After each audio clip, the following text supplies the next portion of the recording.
فرمانے لگے حضرت عبداللہ ابن مبارک رحمۃ اللہ تعالی علیہ فرماتے ہیں میں شروع میں ایک عورت پہ عاشق ہو گیا تھا، سمجھانے کے لیے بات کرتے، عاشق ہو گیا تھا ایک عورت پہ، تو میں نے عشاء کی نماز اس کے محلے میں جا کے پڑھی۔ چونکہ میرا مذہبی گھرانے سے تعلق تھا، نماز میں پڑھتا تھا، تو امام صاحب جو تھے نا، یہ داتا صاحب نے لکھا ہے کشف المحجوب، امام صاحب نے نا آیات ذرا لمبی پڑھی، تو میرے دل میں خیال آیا کہ مولانا آپ تو فارغ ہیں، تو ہمیں تو اور بھی کام ہے۔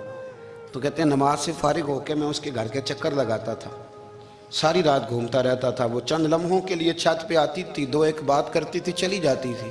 حد یہ ہے کہ مجھے کبھی اس پہ غصہ بھی نہیں آیا، اور اس کا انتظار کر کے کبھی میں تھکا بھی۔ یہ داتا صاحب لکھ رہے ہیں۔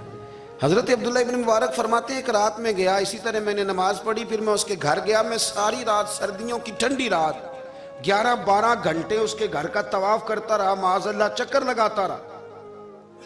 آدھی رات کو سحری کے وقت وہ چھت پہ آئی 1 منٹ کے لیے، اور کہنے لگی گھر میں مہمان بہت زیادہ ہیں، آج بات نہیں ہو سکے گی۔ حضرت عبداللہ ابن مبارک فرماتے ہیں کہ میں جب واپس لوٹا تو نہ مجھے اس پہ غصہ تھا، نہ مجھے تھکاوٹ تھی، بلکہ میرے دل کے اندر اس کے لیے محبت بڑھ رہی تھی۔ میں کہہ رہا تھا کتنی اچھی ہے بیچاری، اتنے راش میں بھی اور اتنی مجبوری میں بھی 1 منٹ کے لیے چھت پہ آئی ہے، پھر بھی مجھے اس سے پیار بڑھ رہا تھا۔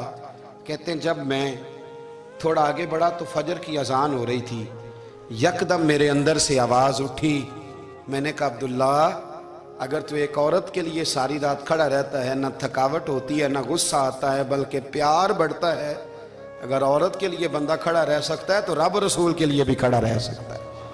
پھر تراویح پڑھنا کوئی اتنا مشکل کام نہیں ہے، پھر تہجد کے لیے اٹھنا کوئی مشکل کام نہیں ہے، شرط یہ ہے کہ پیار ہو جائے۔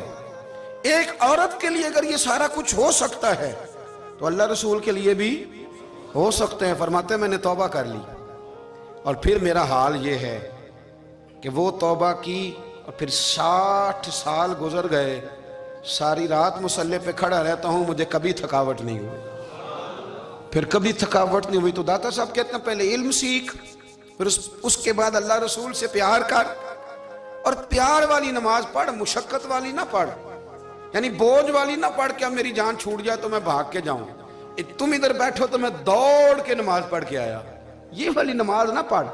پھر تو آیا تو پھر ذوق پیدا کر، پھر تیرے اندر شوق ہو، پھر تو توانائی والا جذبہ رکھے دین کے معاملے میں۔ پھر داتا صاحب ایک تیسری بات ارشاد فرماتے ہیں، ایک تیسری بات داتا صاحب کرتے ہیں۔ داتا صاحب کہتے ہیں کہ یہ یاد رکھ کہ جو تجھے اعزاز ملے گا نا زندگی میں، اعزاز تجھے جو زندگی میں ملے گا، اور کوئی کرامت اگر تجھے ملے گی تو وہ صرف نبی پاک علیہ السلام کی سنت اور شریعت کی وجہ سے ملے گی۔ تو جتنے مرضی چلے کاٹ لے، وظیفے کر لے، کالا جادو، نیلا جادو، پیلا جادو، جو مرضی تو سیکھ لے، اگر تجھے کوئی اللہ شان دے گا تو صرف اس لیے دے گا کہ تو نبی پاک کے دین پہ عمل کرتا ہے۔ کس نے لکھا ہے؟ اللہ کرے آپ کو میں یاد کرا سکوں، اللہ کرے ایسا ہو جائے۔